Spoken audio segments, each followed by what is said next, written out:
ในอดีตการสมัยพระผู้มีพระภาคเจ้าทรงพระนามว่ากัสสปะ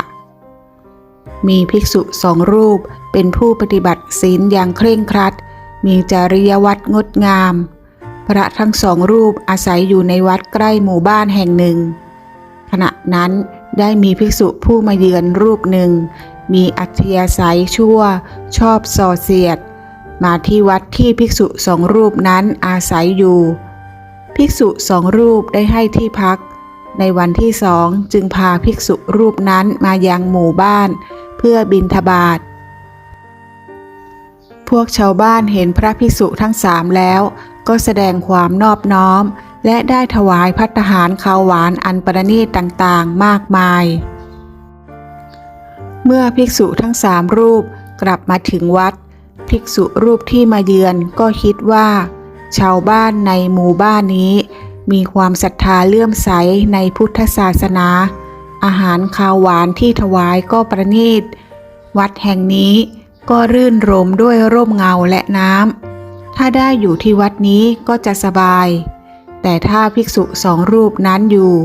ก็จะทำให้ตนเองเป็นแค่ลูกศิษย์เท่านั้นจึงคิดหาทางให้ภิกษุ2 รูปนั้นแตกแยกกันและออกไปจากวัดนี้จากนั้นจึงเข้าไปหาพระเถระแล้วบอกว่าพระเถระผู้เป็นสหายของท่านนั้นต่อหน้าก็ทำเป็นมิตรที่ดีพอลับหลังก็กล่าวให้ร้ายว่าท่านเป็นผู้โอ้อวดมีมายาหลอกลวงเลี้ยงชีพด้วยมิจฉาชีพพระเถระได้ฟังครั้งแรกก็ไม่เชื่อแต่เมื่อฟังคำยุยงต่อเนื่องก็เริ่มจะคล้อยตามจากนั้นภิกษุผู้มาเยือนก็นำคำกล่าวยุยงนั้นมากล่าวให้พระเถระอีกรูปฟังพระเถระก็คล้อยตามพระเถระทั้ง2 รูปผู้เป็นสหายกันก็ไม่ได้พูดคุยกันเลยต่างก็ไปบิณฑบาตกลับมาก็ฉันข้าวอยู่ในกุฏิของตนเองกิจต่างๆก็ไม่ยอมทำร่วมกันคืนวันที่2นั่นเองต่างคนก็แอบหนีออกจากวัดไปอยู่ที่อื่นโดยไม่บอกกันฝ่ายพระภิกษุผู้มาเยือนเมื่อทราบข่าวก็ดีใจจึงเข้าไปบิณฑบาตในหมู่บ้านด้วยความยิ้มแย้มแจ่มใสชาวบ้านเมื่อไม่เห็นพระเถระ2 รูปจึงถามหาพระเถระ2 รูปว่าไปไหนจึงไม่ได้มาด้วยพระภิกษุรูปนั้นตอบว่าพระเถระ2 รูปนั้นทะเลาะกันแม้นว่าตนเองจะห้ามปรามอย่างไรก็ไม่ฟังและต่างพากันหนีไปอยู่ที่อื่นเมื่อชาวบ้านได้ยินดังนั้นก็ขอร้องให้ภิกษุผู้มาเยือนอยู่ที่วัดนี้พระรูปนั้นก็รีบรับปากทันทีเพราะเป็นความประสงค์ของตนอยู่แล้วต่อมาภิกษุผู้มาเยือนสำนึกผิด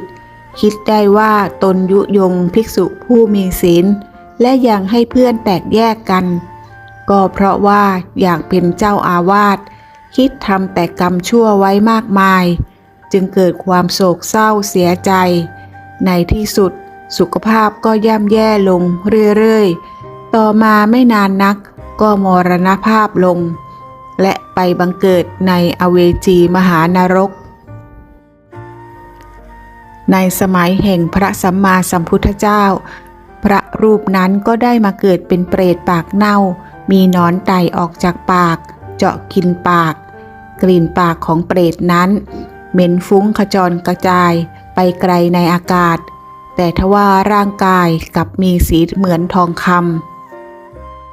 ำในเวลานั้นขณะที่พระนารถะลงจากเขาคิชกูฏเพื่อไปบิณฑบาตในกรุงราชคฤห์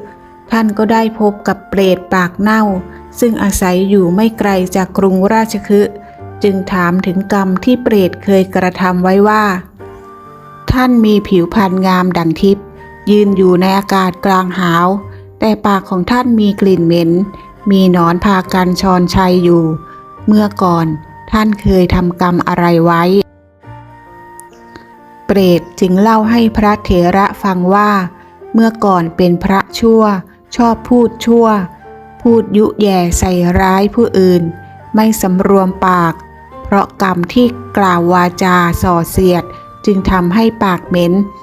แต่เหตุที่มีผิวพรรณเหมือนดังทองคำก็เพราะว่าบุญที่เกิดจากการบวชนั่นเองครั้นบอกกรรมที่ตนได้ทำไว้อย่างนั้นแล้วจึงกล่าวเตือนพระนารทะว่าท่านได้เห็นรูปร่างของข้าพเจ้าด้วยตนเองแล้วท่านผู้ฉลาดผู้อนุเคราะห์กล่าวไว้ว่าท่านอย่าพูดส่อเสียดและอย่าพูดมุสาจงสำรวมวาจาหลังจากมรณภาพแล้วท่านจะได้เป็นเทพเจ้าผู้สมบูรณ์ด้วยสิ่งที่น่าปรารถนามีแต่ความสุขความเจริญพระนารทะได้เข้าไปเฝ้าพระพุทธเจ้าและได้กราบทูลเรื่องทั้งหมดให้ทรงทราบพระพุทธองค์จึงได้ทรงนำเรื่องนี้ไปเทศนาสอนประชาชนต่อไป